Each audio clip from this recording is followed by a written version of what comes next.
This year's breeding population estimate was about 46 million, and that's 33% above the long-term average.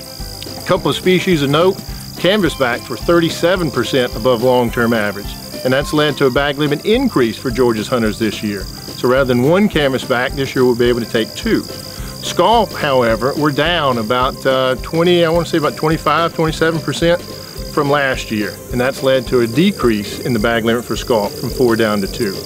But here in Georgia, what happens in eastern Canada and the eastern U.S. affects our populations a good bit. And during those surveys, we saw that ringneck ducks were up 25% above long-term average.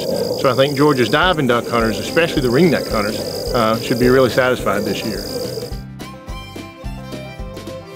We've no doubt gotten plenty of rain this spring and summer to fill up those wetlands, but also think in terms of those wetlands that have been dry for the last 2 or 3 years. They've grown up in seed-producing vegetation. They've grown up in some small shrubs that will produce cover for the birds that come down during the winter time.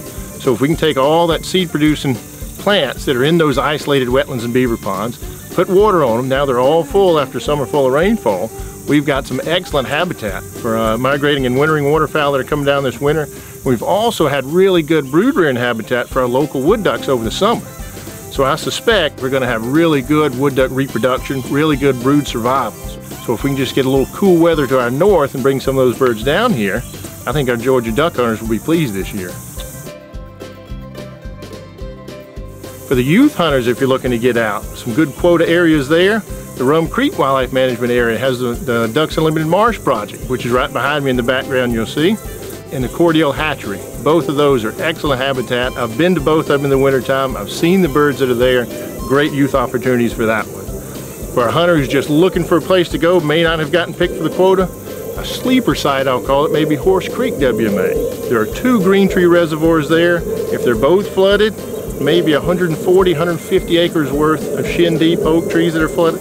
Wonderful, wonderful wood duck habitat. Other places that are open to anybody, Champney Island on the coast is always good.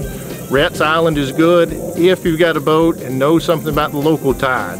For diving duck hunters, if you want to get out on some of the big reservoirs, Clark's Hill Reservoir, Eufaula, and Lake Seminole, all excellent diving duck opportunities, whether that's ringnecks or canvasbacks or scaup.